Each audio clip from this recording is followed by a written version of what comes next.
1 week after a powerful storm tore across parts of New England and left hundreds of thousands without power. State officials in 3 New England states are working to assess the damage while utilities attempt to get the lights back on.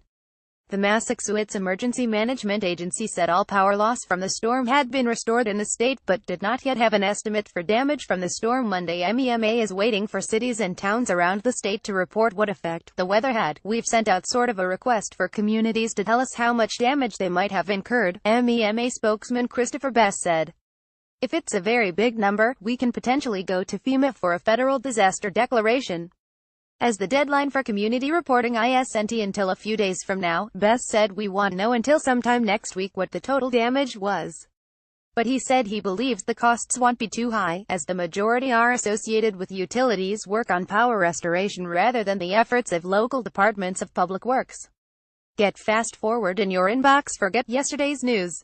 Get what you need today in this early morning email. Thank you for signing up. Sign up for more newsletters here. Those are probably a lot less than they would be in other types of disasters, just given the nature of it, Best said of this past week's storm-related costs. It was not structural damage, so people's homes and businesses weren't damaged themselves.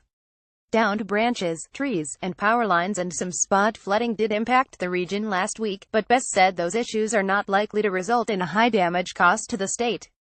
And while 86 customers throughout Massachusetts remained without power Monday afternoon, he said all power lost in the storm had been restored and that if there's any outages on the map, they're probably from other reasons. An Eversource spokesman said the energy company had restored power to around 218,000 of its Massachusetts customers who lost power in the storm. Not every state made out as well as Massachusetts. New Hampshire Department of Public Safety spokesman Michael Todd said that state expects to tally a total damage cost of around $14 million from last week's significant storm. The state was hit extremely hard, and a lot of individuals were without power, he said. Crews were out around the clock as soon as it was safe to do so. Despite the extent of damage, Todd was relieved that even though we had all those trees coming down, and all those live lines down, and the power was out, there were no serious injuries or fatalities reported in the state. That's just a blessing, he said.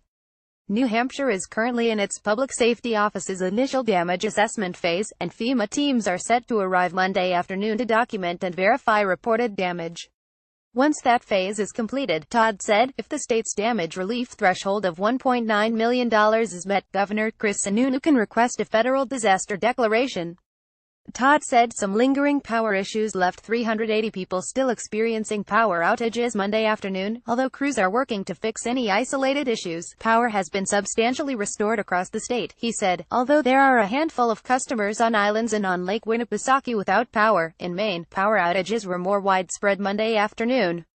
That state's emergency management agency did not respond to a request for comment on damage from the storm, but Central Maine Power reported it had 5,745 customers still without power. Ben Thompson can be reached at ben.thompson@globe.com. Follow him on Twitter at Globe Thompson.